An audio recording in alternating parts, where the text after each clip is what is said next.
So that's an important thing in Alcoholics Anonymous. That I have to tell you, my personal experience was that I wasn't looking for entire abstinence, and it was just, and you know, when I see a lot of the guys that I try to help, and a lot of the people that I really don't help at all because they don't ask me, but I see them going through this in their lives, is that I wasn't looking for entire abstinence. I was looking for controlled drinking. I said, you know, I understand you guys have this complete stop thing, but all I want to go back to is the good old days when I can, you know, drink a couple of beers with the guys, smoke a doob, and I'm okay again.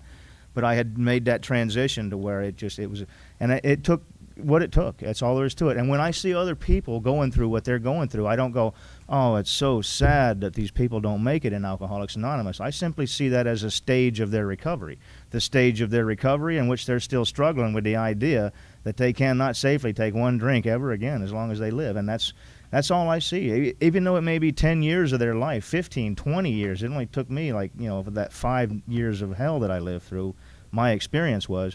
But hey, you know, it takes them 10, 15, 20, and that's all. I used to do the same thing. I'd get like almost bummed out and go, gee, nobody's making it in AA, boo-hoo.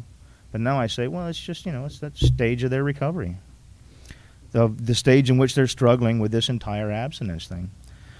This immediately precipitates us into a seething cauldron of debate. Much has been written pro and con, but among physicians, the general opinion seems to be that most chronic alcoholics are doomed.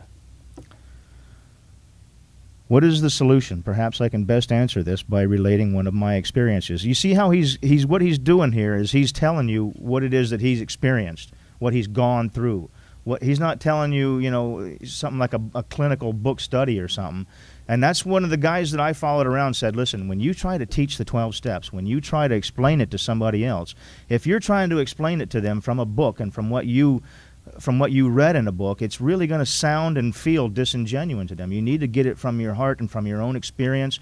And when you read Bill's story or any of the other stories, you'll see how what they're doing is they're trying to tell you exactly what happened to them, how it felt to them, the experience that they had, and therefore it's much more of a genuine feeling that you get when you're listening to them. And that's what he's saying here is, you know, so it's definitely a powerful thing for us. And I can tell you, sometimes I can almost spot people who are quoting, you know, the things that they had heard over the years. What is the solution? Perhaps I can best answer this by relating one of my experiences. About 1 year prior to this experience, a man was brought to me to be treated for chronic alcoholism. He had but partially recovered from a gastric hemorrhage and seemed to be a case of pathological mental deterioration. He had lost everything worthwhile in life and was only living, one might to say, to drink. He frankly admitted and believed that for him there was no hope. Following the elimination of alcohol, there was found to be no permanent brain injury. He accepted the plan outlined in this book. 1 year later, he called to see me, and I experienced a very strange sensation. I knew the man by name and partly recognized his features, but there all resemblance ended. From a trembling, despairing, nervous wreck had emerged a man brimming over with self-reliance and contentment. I talked with him for some time, but was not able to bring myself to feel that I had known him before. To me, he was a stranger, and so he left me. A long time has passed with no return to alcohol. When I need a mental uplift, I often think of another case brought in by a physician prominent in New York. The patient had made his own diagnosis and decided his situation hopeless. Had hidden in a deserted barn, determined to die, he was rescued by a searching party, and in desperate condition brought to me. Following his physical rehabilitation, he had a talk with me in which he frankly stated that he thought the treatment a waste of effort, unless I could assure him, which no one ever had, that in the future he would have the willpower to resist the impulse to drink. His alcoholic problem was so complex and his depression so great that we felt his only hope would be through what we then called moral psychology, and we doubted even that would have any effect. However, he did become sold on the ideas contained in this book. He has not had a drink for a great many years. I see him now and then. He is as fine a specimen of manhood as one could wish to meet. I earnestly advise every alcoholic to read this book through. and though perhaps he came to scoff, he may remain to pray. William D. Silkworth, M.D. So, one of the things that I was reading the other day, and it's just, every time I see William Silkworth's name on stuff, I stop for a minute. And it was in Comes of Age, and I was glancing over it again, and it was a paper that he had written to, I don't have it up here, but it was a paper, I'll give you a brief. In this paper, he had made reference to why Alcoholics Anonymous was having success with other alcoholics. It's in the back of Comes of Age, and he was stating flat out that the reason Alcoholics Anonymous was having success was because we were immediately, upon helping these alcoholics, were instructing them to help others. Within days or even a week or so of getting sober, they were helping other alcoholics. And today, we're not doing that, and everybody's wondering why nobody's making it. And it's repeated again and again, over and over in a lot of our literature, where we had been, previously in the foreword. It also indicated, this is page XVII, which is 17, Roman numeral 17. This is the foreword to the second edition, one of my favorite of all the forewords. But it's one of my favorite parts of the book, where it's just basically the same story. Bill Wilson meets Dr. Bob, and immediately they start working on other alcoholics, and both of them stay sober. It says, this seemed to prove that one alcoholic could affect another as no non-alcoholic could. It also indicated that strenuous work, one alcoholic with another, was vital to permanent recovery. And whenever I used to read stuff like that, I would read it from the standpoint of, I'm the sponsee and I need another alcoholic working with me. But that's not what it's saying. It's saying that you are the alcoholic who's working with somebody else. If you'll read it from that standpoint, they all do. Even in the back towards Vision for You, where he says, though you be but one man with this book in your hand, we believe that you can duplicate with the same success rate as us if you go with it. If you go about it, that's in Dr. Bob's story about that. But anyway, he's talking about you immediately helping others. Tonight we're starting Bill's story, and I'm an alcoholic. My name's Doug. My sobriety date is August 17th, 1990.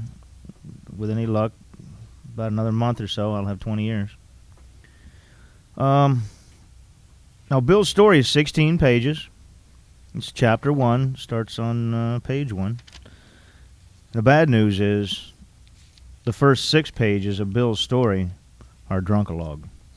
But, I've always said one of the things I've maintained throughout my sobriety is if I find any lacking in my ability to teach the steps to others, it would be somewhere in the first step, because for me, my experience with the first step was, I don't know what to say other than I got it from alcohol, and I really didn't do a whole lot of reading. Or I understand the idea that, in the doctor's opinion there, that the obsession followed by the allergy once we pick up the first drink. And whenever I have one of my sponsees who doesn't make it, that's the first thing I think is maybe I should have spent a little more time on the first step. But like I said, I don't believe that any amount of book smarts will give me or anybody else the first step. It can only come from a bottle. But in these first, we'll try to get through these 6 pages here, so the first half of this chapter. And on page 7, he begins talking about it's when the sobriety and the steps start to kick in Bill's story here, where he begins to talk about his being placed in this rehabilitation center. And he starts talking about Dr. Silkworth and his recovery and his relapses. But in these first 6 pages, he's going to be talking about his drinking. And I guess we're expected to be tuning into step 1 here for the next 6 pages. And like I said, if I had any problem with my sobriety, I'd need to redouble my efforts at trying to teach the first step. But I don't know. I do the same thing with some people, and they stay sober as I do others who get drunk. So, what does he say? Well, if a man is to find God, the desire must come from within. Okay, this is Bill's story, chapter 1. I'm not going to be able to do a whole lot of, that's why I was bringing that up, I'm not going to be able to do a whole lot of commenting on what we're reading here, because it's mostly, set in this October 29, 1930, 31, 32, and that period, and, that's a little before my time. And a lot of the terms used and phrases and stuff. Anyway, Bill's story, Chapter 1, page 1. War fever ran high, and the New England town to which we new young officers from Plattsburgh were assigned, and we were flattered when the first citizens took us to their homes, making us feel heroic. Here was love, applause, war, moments sublime with intervals hilarious. I was part of life at last, and in the midst of the excitement I discovered liquor. I forgot the strong warnings and the prejudices of my people concerning drink. In time we sailed for over there. I was very lonely and again turned to alcohol. We landed in England. I visited Winchester Cathedral. Much moved, I wandered outside. My attention was caught by a doggerel on an old tombstone. Now he says there, much moved, and he refers back to this later on as part of his spiritual experience that he has. He refers back to my time in that old time in Winchester Cathedral. So apparently he just makes a brief mention of it here, but it was pretty profound. It was kind of like, he's facing death here in World War I, I guess it was. This was back in before World War II, so I mean all this stuff takes place before the 1940s. But that much moved is referred to later on. Here lies a Hampshire grenadier who caught his death drinking cold small beer. A good soldier is ne'er forgot whether he dieth by musket or dieth by pot. So that cold small beer, you know what that was? I was watching a show recently about bottled water, modern bottled water. And in the old days, there wasn't a whole lot of filtered water going. There was no filtered water. All you got was water that they got out of the river, the lakes, the pumps, the whatever, the wells. And they may have boiled it or something, but for the most part, you would drink water and get to, go to the bathroom for 2 or 3 days, and water was very dangerous back then, not like it is now. We take it for granted. So what they would do they would make this real light version of beer with just a little bit of alcohol in it, and that little tiny bit of alcohol would kill the bugs in it that would not make you so. It was almost like drinking water. That's what he's talking about when he says drinking cold small beer. That didn't mean they were sitting around drinking beer. That means that was the form of water that they were drinking in a sense. It's almost like something like that near beer that they have today. Anyway, ominous warning which I failed to heed. 22 and a veteran of foreign wars, I went home at last. I fancied myself a leader, for had not the men of my battery given me a special token of appreciation, my talent for leadership, I imagined, would place me at the head of some vast enterprises which I would manage with the utmost assurance.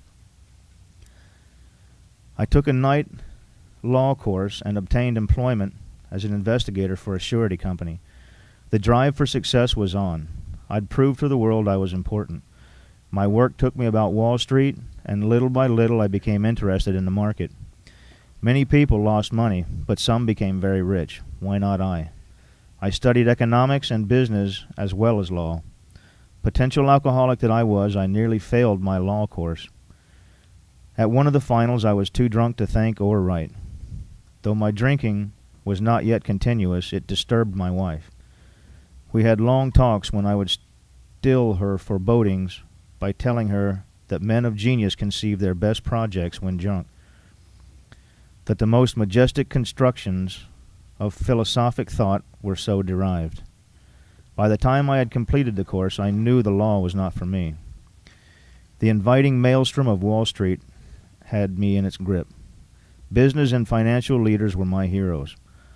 Out of this alloy of drink and speculation, I commenced to forge the weapon that one day would turn in its flight like a boomerang and all but cut me to ribbons. Living modestly, my wife and I saved $1,000. It went into certain securities, then cheap and rather unpopular. I rightly imagined that they would someday have great rise. I failed to persuade my broker friends to send me out looking over factories and managements, but my wife and I decided to go anyway. I had developed a theory that most people lost money in stocks through ignorance of markets. I discovered many more reasons later on. We gave up our positions and off we roared on a motorcycle, the sidecar stuffed with a tent, blankets, and change of clothes, and 3 huge volumes of financial reference service. Our friends thought a lunacy commission should be appointed. Perhaps they were right. I had some success at speculation, so we had a little money. But we once worked on a farm for a month to avoid drawing on our small capital. That was the last honest manual labor on my part for many a day. We covered the whole eastern United States in a year. At the end of it, my reports to Wall Street procured me a position there and the use of a large expense account. The exercise of an option brought in more money, leaving us with a profit of several $1,000s for that year. For the next few years, fortune threw money and applause my way. I had arrived. My judgment and ideas were followed by many to the tune of paper millions. The great boom of the late 20s was seething and swelling. Drink was taking an important and exhilarating part of my life. There was loud talk in the jazz places uptown. Everyone spent in thousands and chatted in millions. Scoffers could scoff and be damned. I made a host of fair weather friends. My drinking assumed more serious proportions, continuing all day and almost every night. The remonstrances of my friends terminated in a row, and I became a lone wolf. There were many unhappy scenes in our sumptuous apartment. There had been no real infidelity, for loyalty to my wife, helped at times by extreme drunkenness, kept me out of those scrapes. In 1929, I contracted golf fever and went at once to the country, my wife to applaud, while I started out to overtake Walter Hagen. Liquor caught up with me much faster than I caught up behind Walter. I began to be jittery in the morning. Golf permitted drinking every day and every night. It was fun to carom around the exclusive course which had inspired such awe in me as a lad. I acquired the impeccable coat of tan one sees upon the well-to-do. The local banker watched me whirl fat checks in and out of his till with amused skepticism. Abruptly, in October 1929, hell broke loose on the New York Stock Exchange. After one of those days of inferno, I wobbled from a hotel bar to a brokerage office. It was 8 o'clock, 5 hours after the market had closed. The ticker still clattered. I was staring at an inch of tape which bore the inscription XYZ-32. It had been 52 that morning. I was finished, and so were many friends. The papers reported men jumping to their death from the towers of high finance. That disgusted me. I would not jump. I went back into the bar. My friends had dropped several million since 10 o'clock. So what? Tomorrow was another day. As I drank, the old fierce determination to win came back. Next morning, I telephoned a friend in Montreal. He had plenty of money left and thought I had better go to Canada. By the following spring, we were living in our accustomed style. I felt like Napoleon returning from St. Elba. From Elba, no St. Helena for me.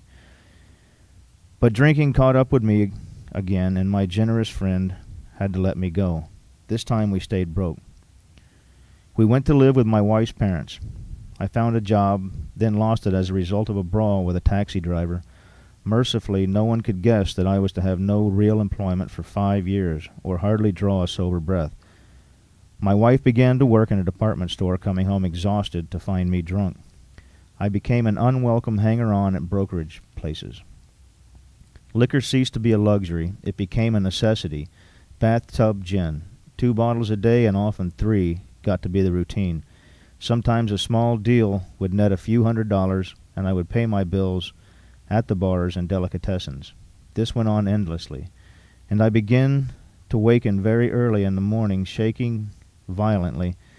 A tumbler full of gin, followed by a half a dozen bottles of beer, would be required if I were to eat any breakfast. Nevertheless, I still thought I could control the situation, and there were periods of sobriety which renewed my wife's hope. Gradually, things got worse. The house was taken over by the mortgage holder. My mother-in-law died, and my wife and father-in-law became ill. Then I got a promising business opportunity. Stocks were at a low point of 1932, and I had somehow formed a group to buy. I was to share generously in the profits. Then I went on a prodigious bender, and that chance vanished. I woke up. This had to be stopped.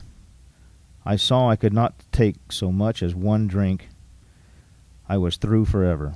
Before then, I had written Lots of sweet promises, but my wife happily observed that this time I meant business, and so I did. Now that idea right there, I have to tell you that the idea of swearing it off, for me, you know, that when I came into Alcoholics Anonymous, I wanted to control my drinking. I don't know about you guys, but I had to do a little of my own testing.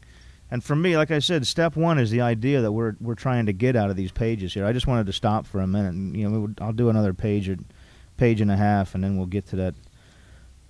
We'll get to that part where he brings up his recovery from then on. Because there's only like one more time when he drinks after that part where he gets confined to this hospital by his mother-in-law, or brother-in-law, I'm sorry. But anyway, I woke up, this had to be stopped. I saw I could not take so much as one drink. I was through forever. Before then, I had written lots of sweet, but this, my wife happily observed, was the last time I meant business, and so I did. I think it was about 2 years after I actually did that I came crawling into AA, that I actually said I do not want to take another drink. And I used to actually, it's almost like I would just see myself, I think that the thought came into my head that I was going to the bar to hang out and I wasn't going to drink, and I was, how insane is that? I'm going to go hang out in the bar, and then once I would get a drink, I'd say, I'm only going to have one drink. And then once I would have one drink, I would say, oh, what the hell, I'm here now, we'll try it next week. That happened to me for like 2 years straight, to where I could not, it's the insanity that we're talking about is the alcoholic insanity, and that's the insanity that I experienced. That's how it came into my life, was I would always tell myself, I'm only going in the bar to hang out. I mean, hell, I ain't got nowhere else to hang out. I'm only going to hang out in there. And for me, I swore I wasn't going to take a drink. And once I got in there, it's almost like, you know, you get this feeling inside that, oh, what the hell, it's over now. I'll just have one. But anyway, shortly afterward, I came home drunk. There had been no fight. Where had been my high resolve? I simply didn't know. It hadn't even come to mind. Somehow I had pushed a drink my way. Someone had pushed a drink my way, and I had taken it. Was I crazy? I began to wonder, for such an appalling lack of perspective seemed near being just that. Renewing my resolve, I tried again. Some time passed, and confidence began to be replaced by cocksuredness. I could laugh at the gin mills. Now I had what it takes. One day I walked into a cafe to telephone. In no time, I was beating on the bar, asking myself how it happened. As the whiskey rose to my head, I told myself I would manage better next time, but I might as well get good and drunk then, and I did. I hate to say it, but I know some guys out there who've been doing this for a better part of 20 years, and I wish I had the answer as to why I came up with the willingness to. I have to tell you, my sobriety all boiled down to a yes or a no question when I was either in jail and they said, you want to go to the drug cells and rehab cells? Or was it yes or no? And I go, oh, okay, yeah. And then on my way out the door, it was, you want to go to the halfway house or back to the streets? Well, okay, yeah. That's how my sobriety pretty much happened for me. I mean, other than the fact that like Bill Wilson states later on, his sudden and profound spiritual experience, I had something similar to that. And from that day on, and for me, like I said earlier, my experience with it, and that's all I'm trying to convey to you guys is when you've got a sponsee sitting in front of you and they ask you, will you please help me? You got some sobriety time. What can you do for me? The only real thing that I can come up with is to try to relate to them what it was that happened to me, so that maybe I could help induce into them. Like Bill Wilson helped Dr. Bob understand that the fatal nature of his disease, and that was the turning point, because he says Dr. Bob had always thought he could beat the alcohol game on his own somehow. He always thought there was some kind of angle, and even though he was bouncing in and out of the Oxford groups for 2 years, it said, for 2 years. So he was in the Oxford groups longer than Bill Wilson was. He was bouncing in and out of the Oxford groups in Akron, Ohio, and it wasn't until he met Bill that Bill helped convey the message to him of the hopelessness and Silkworth's allergy or obsession followed by the allergy ideas. But anyway, once again, back to where, it all boils down to this for me. My sobriety boils down to trying to help another alcoholic understand how to get what it is that Bill and these first 100 are trying to convey to us. And the best way, I heard a man say one time, you know, if you try to explain to another person the 12 steps from someone else's point of view and how they've experienced it, it's going to be disingenuous, and it's not going to be the actual 12 steps. And so much as if I explain it to them the way that I experienced it, the way that I can look back in my life and what it was that happened to me. And, you know, the idea here that Bill's getting, that he swore it off, and I'd look around and I'd say, I'm in this bar again. What the hell happened? A couple of minutes ago, I was 3 blocks up the street going home, and now I'm sitting in this bar again. And I got to tell you, it was almost like I had nothing to drink, I had nothing to smoke, I was completely clean and dry, and I was in some sort of blackout almost, to where I walked into the bar instead of home.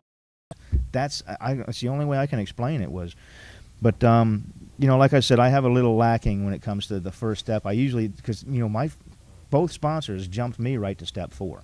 The first guy I met said, we're going to sit down and write a list of the people, everybody you know. He didn't say a resentment list. He said, just put everybody's name down, and we'll get to that when you do the names. But anyway, back to the reading. The remorse, the horror, and the hopelessness of the next morning are unforgettable. The courage to do battle was not there. My brain raced uncontrollably, and there was a terrible sense of impending calamity. My first sponsor used to say that all the time. The impending doom is what he said. That fear of impending doom. He called it, what the hell was it he called it? I'll think of it in a minute. It's one of those psychiatric words. I hardly dared cross the street lest I collapsed and be run down by an early morning truck, for it was scarcely daylight, and all-night places supplied me with a dozen glasses of ale. My writhing nerves were stilled at last. A morning paper told me the market had gone to hell again. Well, so had I. The market would recover, but I wouldn't. That was a hard thought. Should I kill myself? No, not now. Then a mental fog settled down. Gin would fix that. So 2 bottles and oblivion.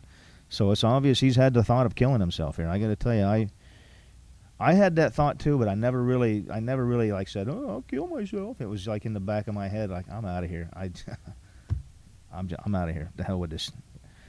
The mind and body are marvelous mechanisms, for mine endured this agony 2 more years. Sometimes I stole from my wife's slender purse when the morning terror and madness were on me.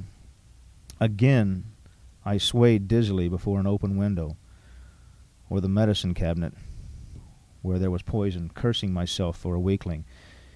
There were flights from this city to country and back, as my wife and I sought escape.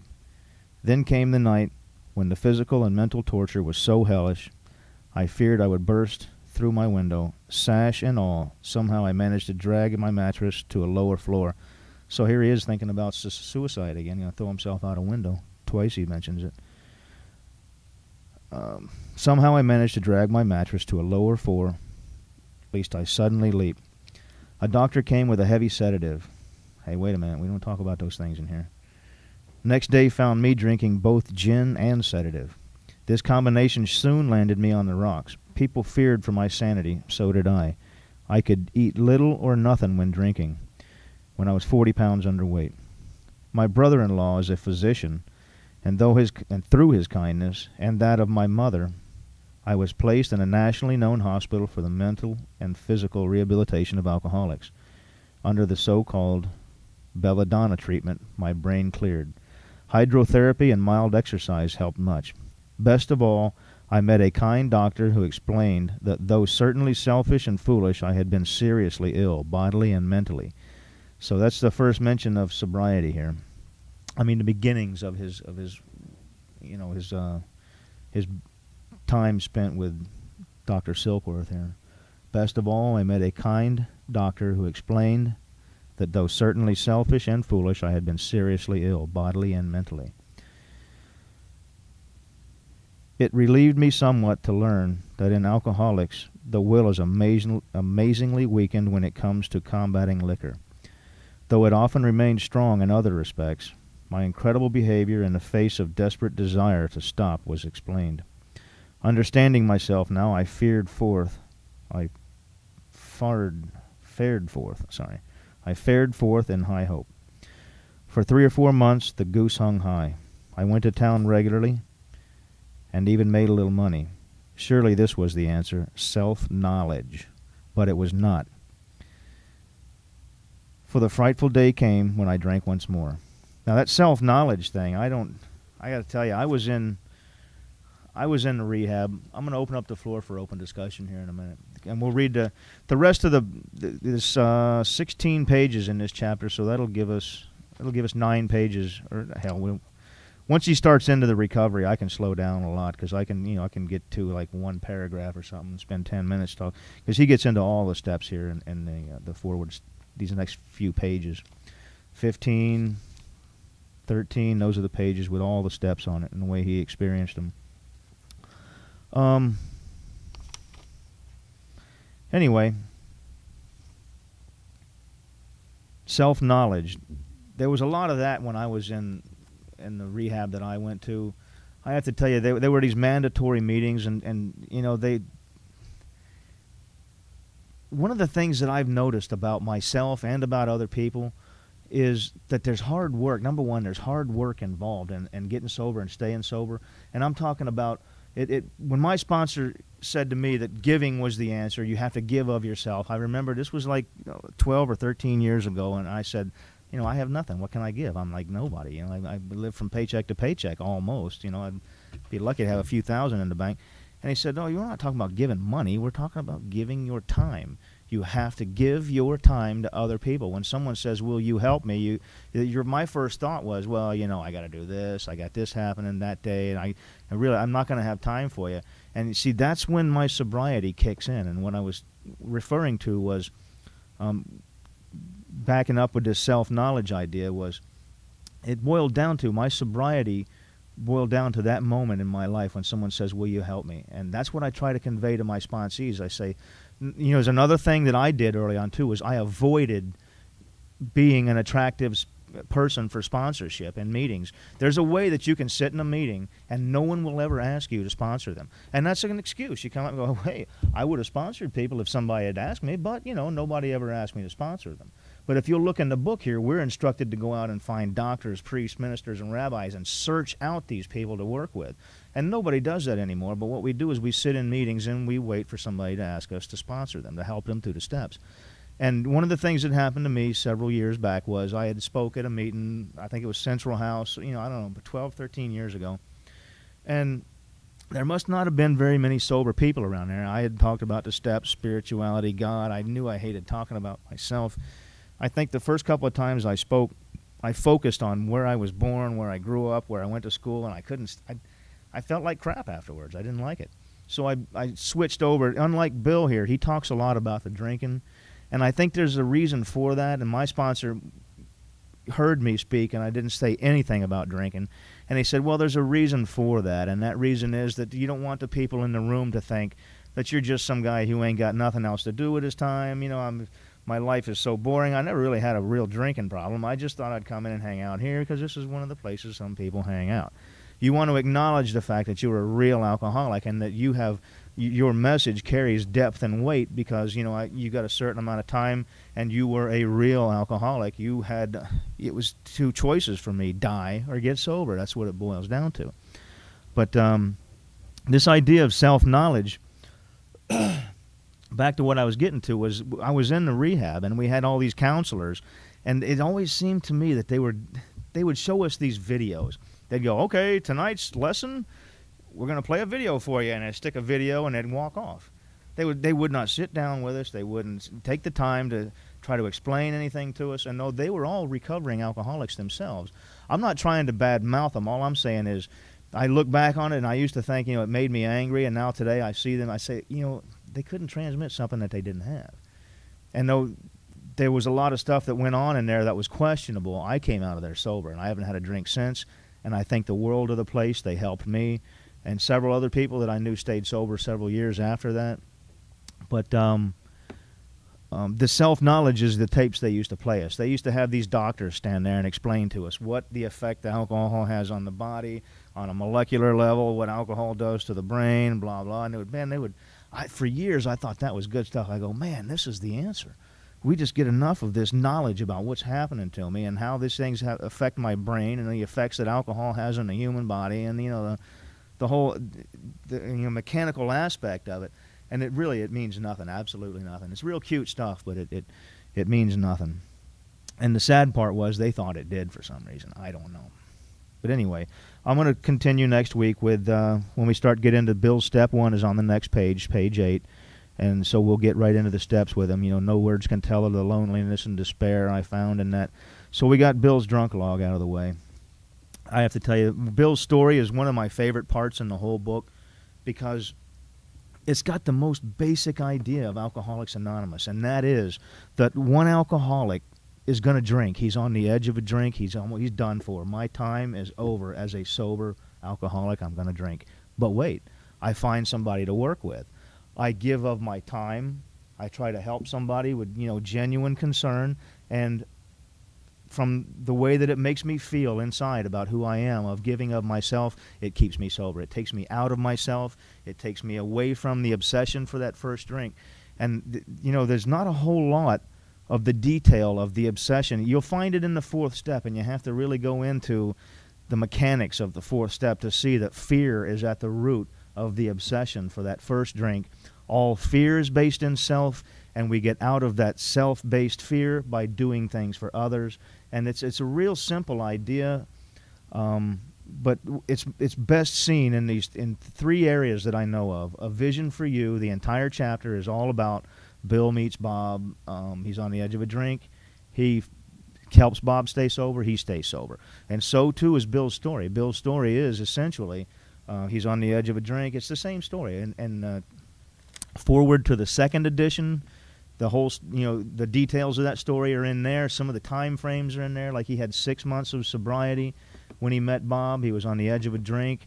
He had failed to sober dozens of people because he was speaking down to them from a spiritual hilltop. And Silkworth explained to him, you're speaking down to them. You got to get down to their level and try to help bring them up instead of being up at your level and saying, "Come up with me," sort of, that sort of thing. But next week we will continue with the Bill's steps, and I don't know, we'll try to get 3 or 4 pages because, like I said, the steps are really quick when you get to page 13. It's like step 3 through 11 on that one page, page 13. And I like to slow down when I'm getting into those pages and to see the breakdown, like we made a list of people I had hurt and toward whom I had felt resentment. And, the 4th step, my schoolmate visited me, talking about Ebby Thatcher. And his 3rd step, I humbly offered myself to God. I admitted for the first time that of myself I was nothing. Without him I was lost.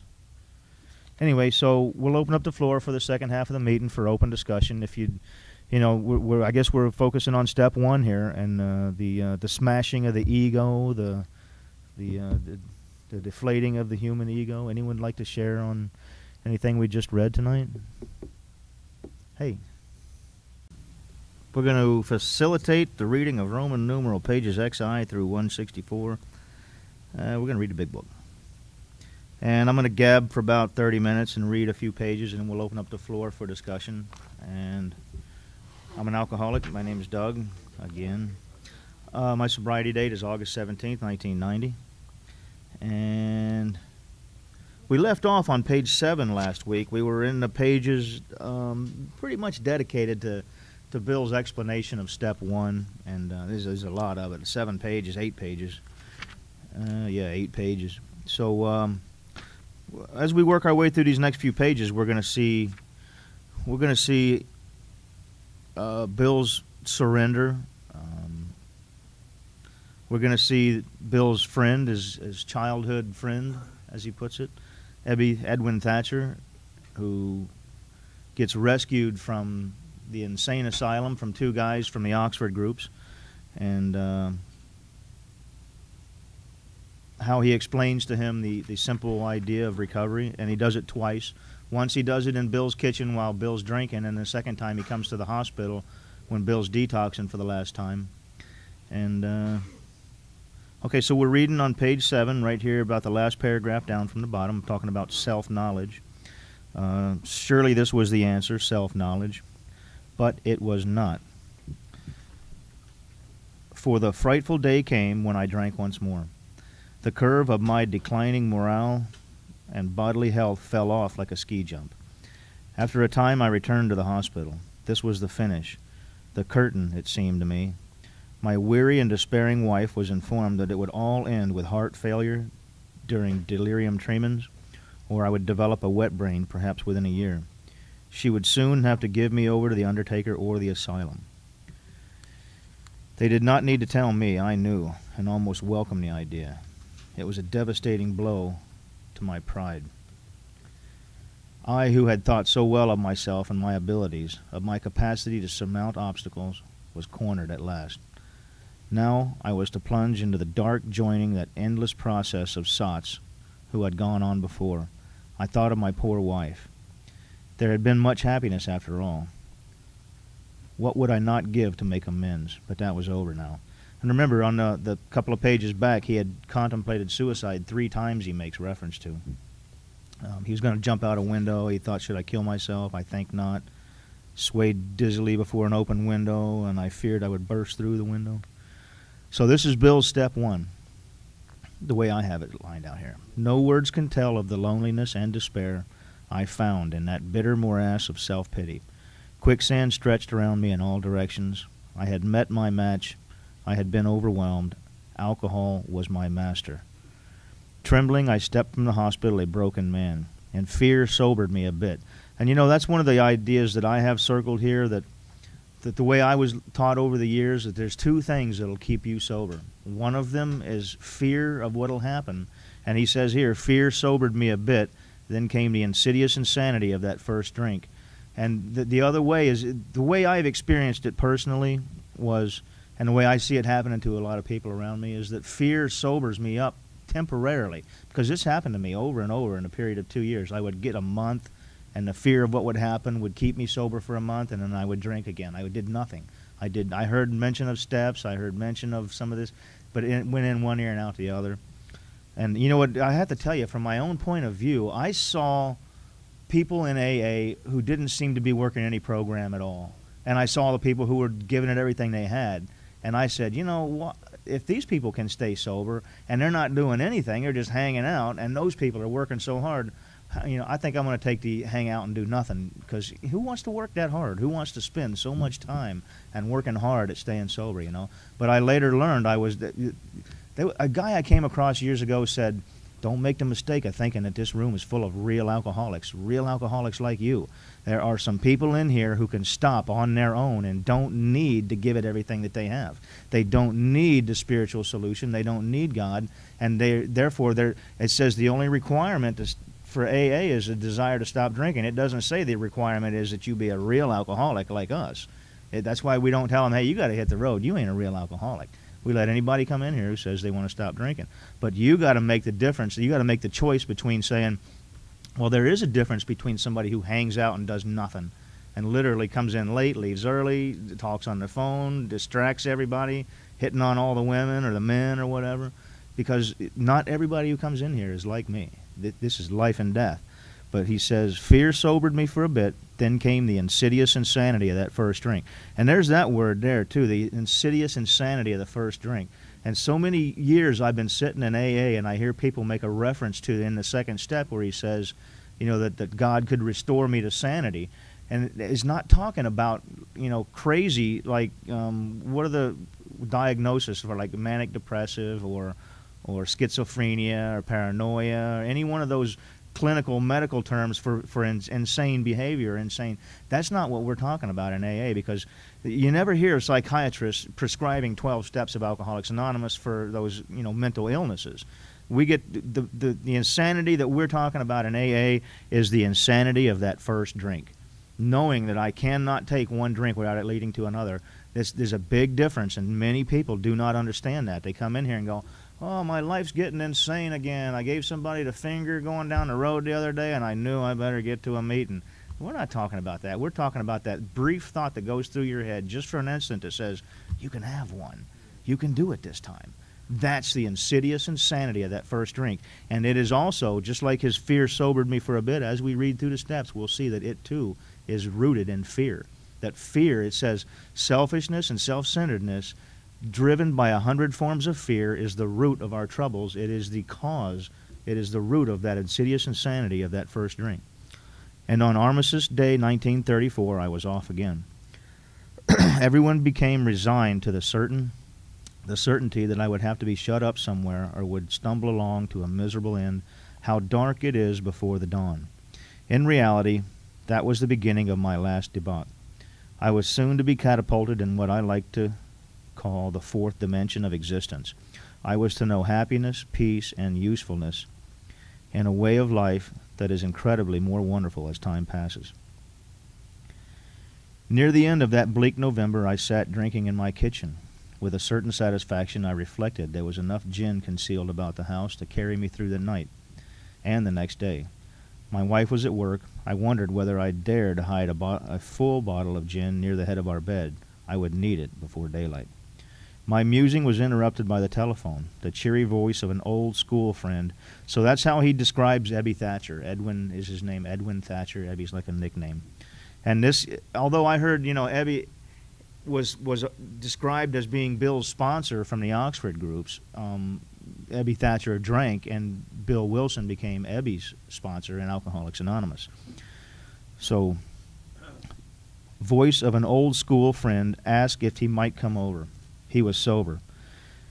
It was years since I could remember his coming to New York in that condition. I was amazed. Rumor had it that he had been committed for alcoholic insanity. I wondered how he had escaped. Of course he would have dinner, and then I could drink openly with him. Unmindful of his welfare, I thought only of recapturing the spirit of other days. There was that time we had chartered an airplane to complete a jag. His coming was an oasis in this dreary desert of futility. The very thing, an oasis. Drinkers are like that. The door opened and he stood there, fresh-skinned and glowing. There was something about his eyes. He was inexplicably different. What had happened? I pushed a drink across the table and he refused it. Disappointed but curious, I wondered what had gotten into the fellow. He wasn't himself. "Come, what's all this about?" I queried. He looked straight at me, simply but smilingly. He said, "I've got religion." I was aghast, so that was it. Last summer an alcoholic crackpot, now I suspected a little cracked over religion. He had that starry-eyed look. Yes, the old boy was on fire, all right, God bless his heart, but let him rant. Besides, my gin would last longer than his preaching. But he did no ranting. In a matter-of-fact way, he told how 2 men had appeared in court persuading the judge to suspend his commitment. Now, these 2 guys were from the Oxford groups, and one of them was Roland Hazard. And Roland Hazard is brought up in one of the later chapters here where he says a certain American businessman had gone to Europe seeking help from a psychiatric doctor, Carl Jung. And that Roland Hazard is one of the guys who, I guess, turned Ebby Thatcher on to... I've read in the other book, Comes of Age, that Carl Jung gave this book to Roland Hazard, and Roland Hazard gave the book to Ebby Thatcher. But the book is called William James' Variety of Religious Experience, and that book has a lot to do with the birth of Alcoholics Anonymous. And not many people really bring that up around AA, but Bill Wilson wrote a letter to Carl Jung and thanked him for giving that book to Roland Hazard, and had gone into detail about what that book had done for Alcoholics Anonymous. It was called Varieties of Religious Experience. And as you see when we read in here, he's going to bring this religious thing up over and over again, that it's not a word that he used infrequently. It's just quite frequently in here. And I believe that editorial board that helped write the Big Book or somewhat, what they did was they made him take things out they didn't think were supposed to be in there. And that religious idea, this is one of the things that they... But anyway, persuading the judge to suspend his commitment. They had told of a simple religious idea and a practical program of action. That was 2 months ago, and the result was self-evident. It worked. He had come to pass his experience along to me, if I cared to have it. I was shocked but interested. Certainly I was interested. I had to be, for I was hopeless. He talked for hours. Childhood memories rose before me. I could almost hear the sound of the preacher's voice as I sat on still Sundays way over there on the hillside.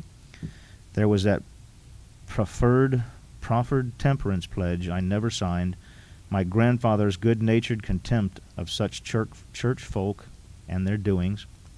That temperance was a movement back in the day when they didn't know what else to do. There was some kind of temperance movement where I saw it on one of the History Channel shows about alcohol, and apparently it was people who were really angry at drinkers, and they thought if they yelled at them and screamed at them enough, they could stop them. They made them sign a piece of paper that said they'd never drink again.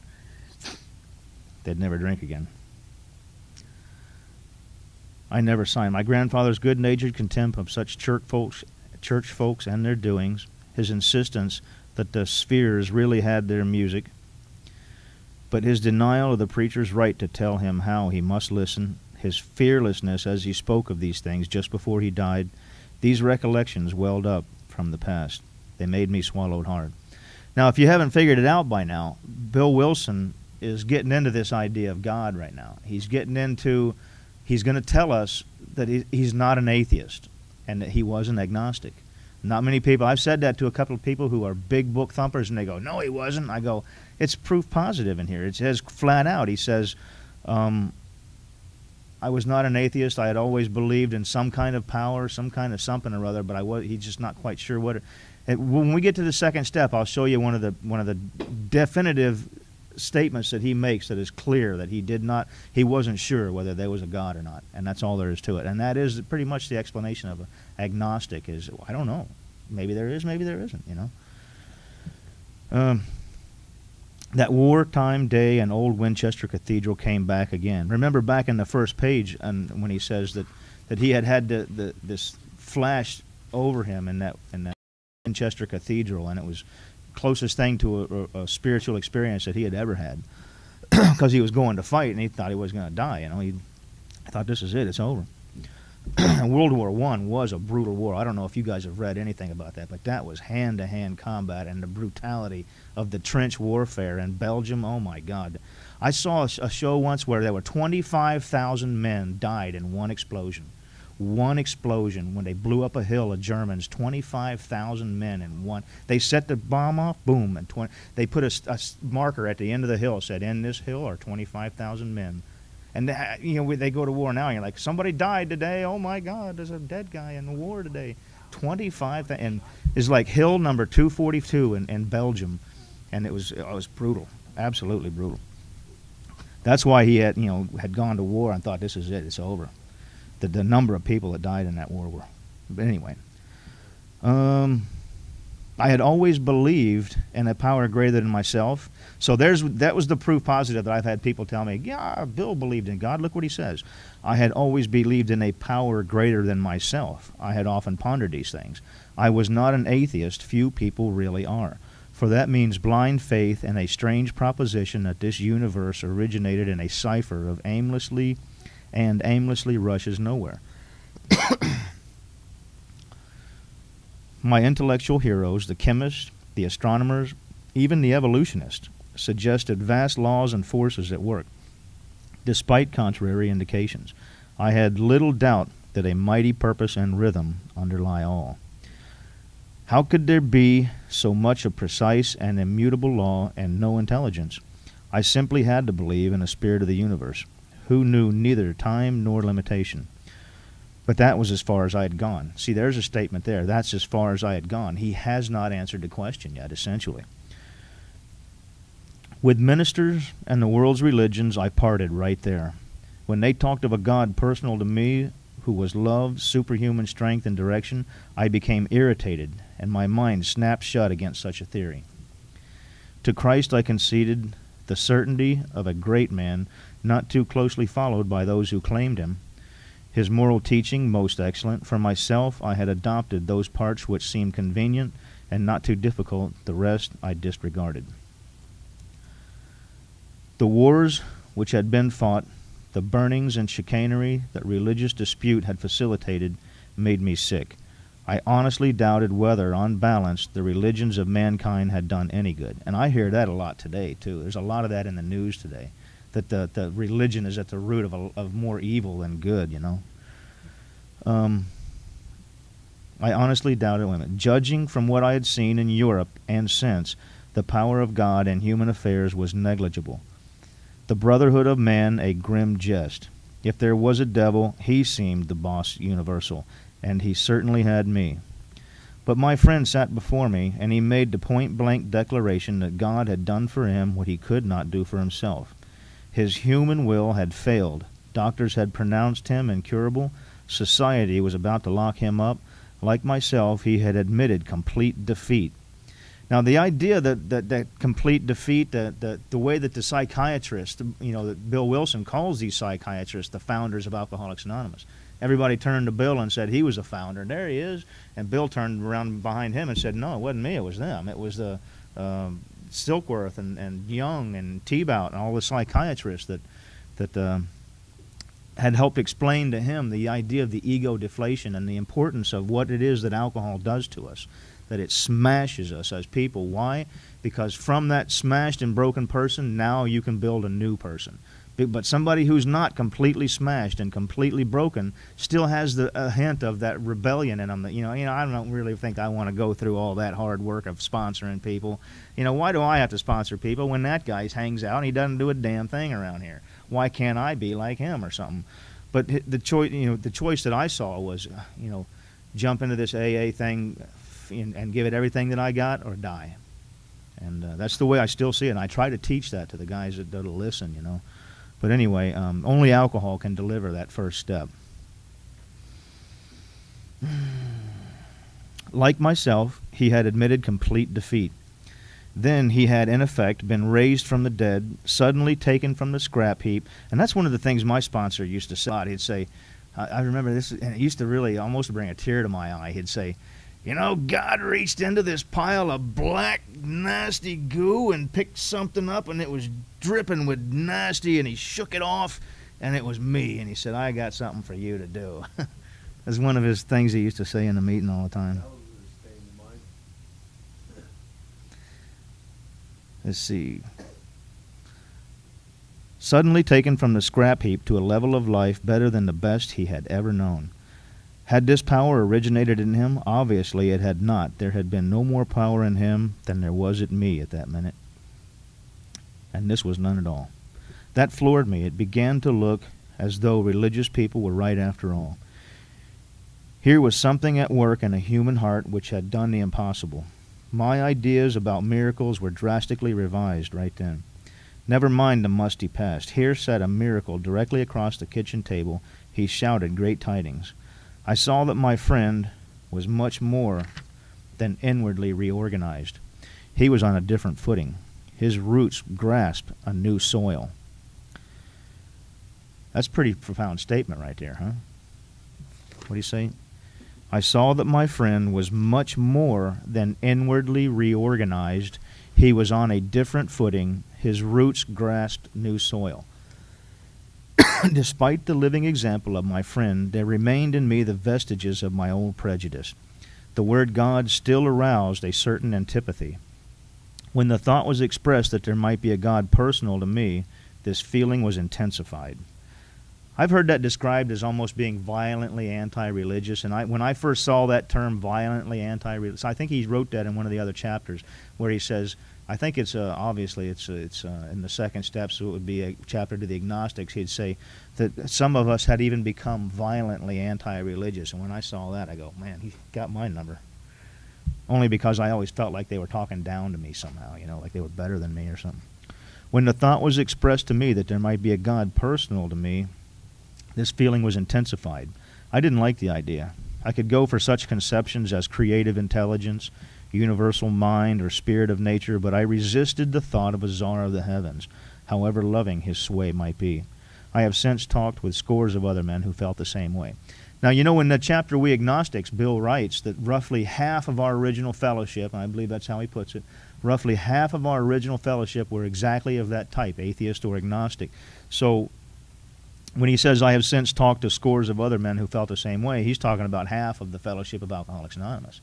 50% of all people who got sober were, more of them, I would guess, would be, agnostic than atheist, because I have to tell you, in all the people that I've helped in all the years, I've only come across one person who said flat out, unequivocally, no, I do not believe in God. There is no God.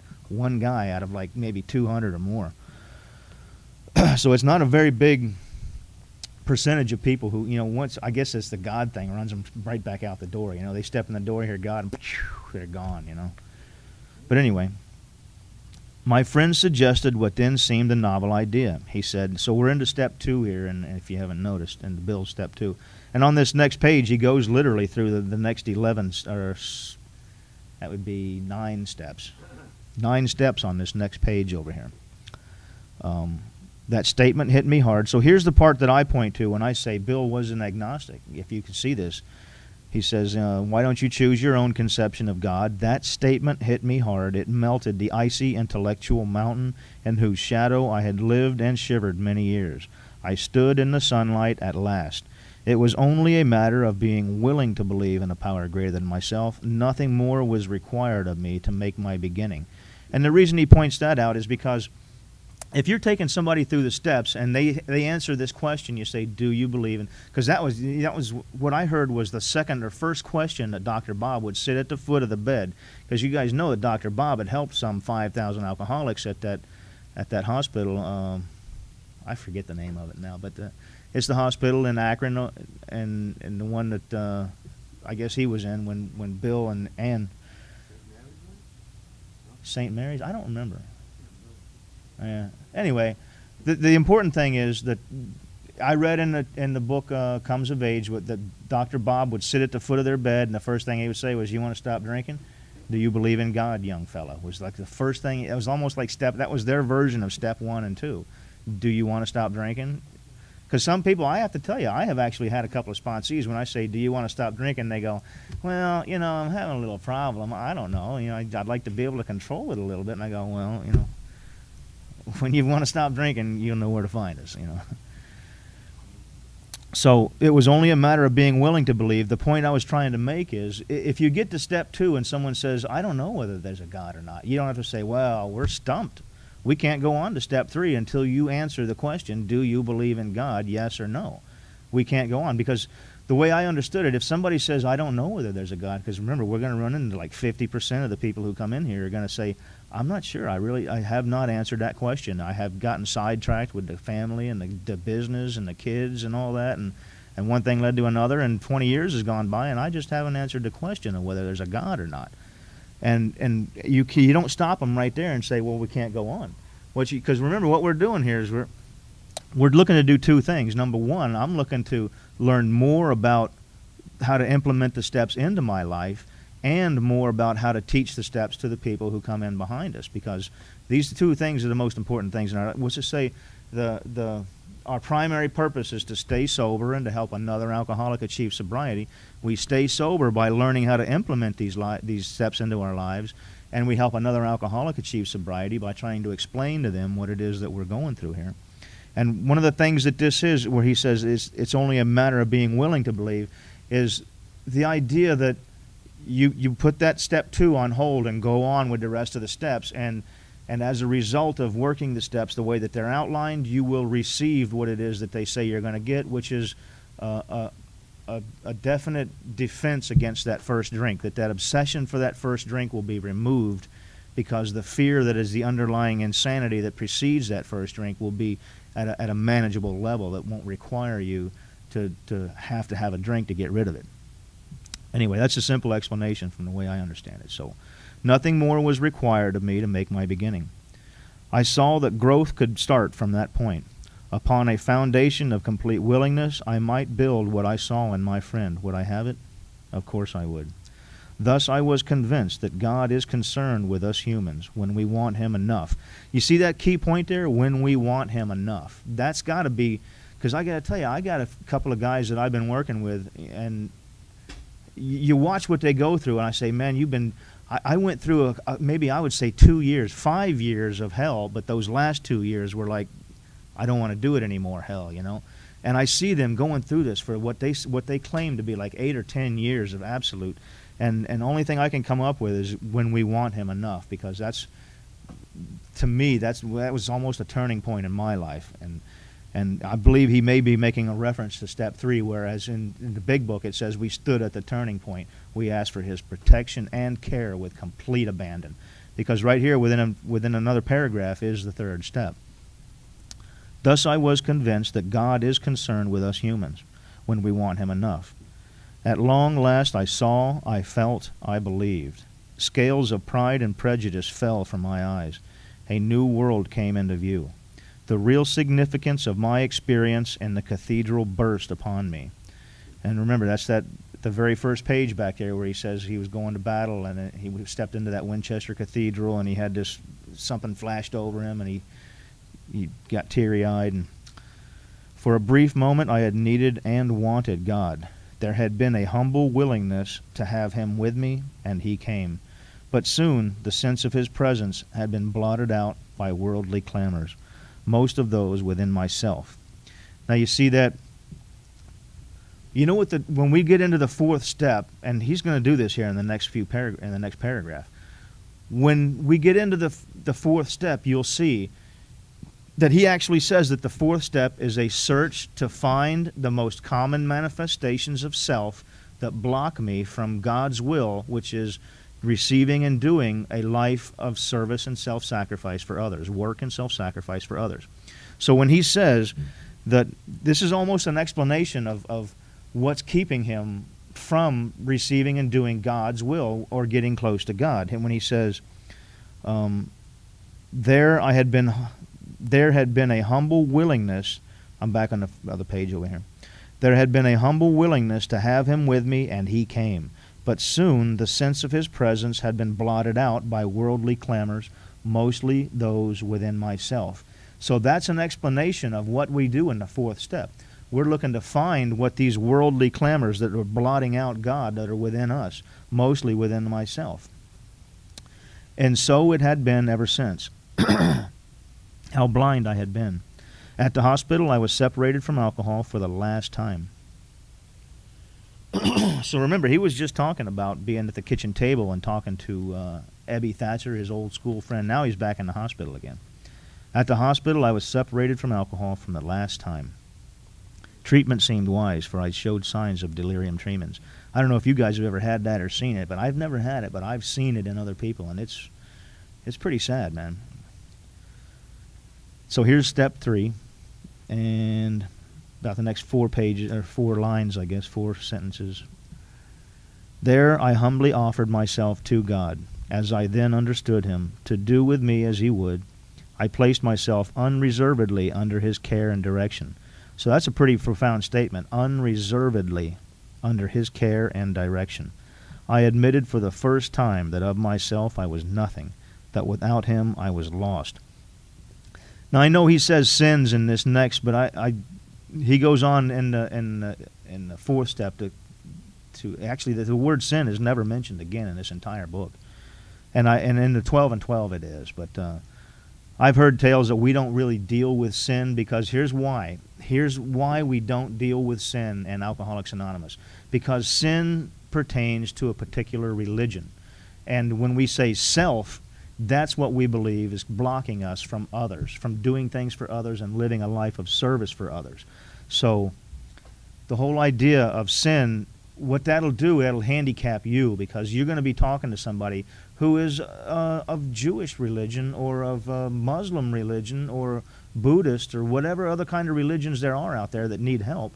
And you're going to handicap yourself because you're sticking to the religion that you know and the sins that you're familiar with. So although he says here, I ruthlessly faced my sins, that's a reference to step 4, but there's a bigger reference below it. And it's after the fifth step. And he does jumble them around here in his story, and he also jumbles them around out in step 11, and there's another place he jumbles them around if I can remember it here. Let's see, he says, I ruthlessly faced my sins, and here's step 6 and 7, and became willing to have my newfound friend take them away, root and branch. I have not had a drink since. That was step 6 and 7. Here's where Ebby comes to him in the hospital. And remember, he's doing step 5 in the hospital, so it couldn't be more than a few days or a week or something that he's in the hospital doing the 5th step here. My schoolmate visited me, and I fully acquainted him with my problems and deficiencies. So this is another reference to step 4 where he says, we made a list of people I had hurt or toward whom I felt resentment. So it's a list of people that we'd hurt and the people that we were angry about, and anything that we were angry about. People, institutions, and principles is the way it's outlined in the fourth step. So that was another reference to step 4, along with that other one. I ruthlessly faced my sins. I expressed my entire willingness to approach these individuals, admitting my wrong. Steps 8 and 9. Never was I to be critical of them. I was to right all such matters to the utmost of my ability. Here's the description of step 10. I was cutting a lot of drywall today. It's still in my lungs. I was to test my thinking by the new God consciousness within. Common sense would thus become uncommon sense. And here's part of step 11, I guess. I was to sit quietly when in doubt, asking only for direction and strength to meet my problems as He would have me. Never was I to pray for myself, except as my request bore on my usefulness to others. Then only might I expect to receive, but that would be in great measure. So we're going to stop right there and open up the floor for open discussion, and we'll pick up where we left off right there. And a lot of that in the next page will all be step 12. My friend promised me when these things were done. So we'll pick up there next week. And Star Wars. Is that where that came from? Yoda. I never heard Star Wars, and I've seen it like 40 times. I'll have to watch that. Yeah, there's a lot of AA in there, man. Right? Probably. All right. No, I'll answer it now. He had 4 years of sobriety. You got 3 years on him. From what I understood, he looked back on it in hindsight and said that it was all divinely inspired. That obviously Bill's story was one of the first things he wrote, and by the time he didn't write the 12 steps until he got to that page out on 59. When he was writing how it works, that's when he sat down one night and did it in like 30 minutes, I think it says. AA Comes of Age is one of the best books, I think. It's the second best book next to this one because it explains in a lot of detail how this book came to be, and a lot of the things that are in here, where they got these ideas from, why we think they work, how they work. You look into this book and you go, I don't understand how that works, but in It Comes of Age, there's a lot of explanations in there that you're looking for. When the time comes that you're looking for those answers, that's the book that has the answers in it. It's Comes of Age. It's AA Comes of Age. It should be right there. It's essentially, when he says AA comes of age, he means essentially that thousands of years of alcoholics with no defense, and finally our defense against alcoholism comes of age, and it's born. It's here. It has arrived. You understand? So what does he mean? Common sense is thus. He'd probably tell you the same thing. I don't know. I had 4 years of sobriety. I was a stark raving lunatic on the edge of drinking. No. I don't know about you. When I had 4 years of sobriety, you don't want what I had. I don't recommend that, by the way. One footnote that I... The thing to point out was where it said Debbie had only had 2 months of sobriety. And here he was alone, 12-stepping Bill Wilson in his kitchen. And it's also recommended a lot of people go, hey, don't do it alone. Go with somebody. I don't know where they get that, but it's a one-on-one thing in 2 months. Anyway, next month or next week we'll pick up. I guess it will be next month, won't it?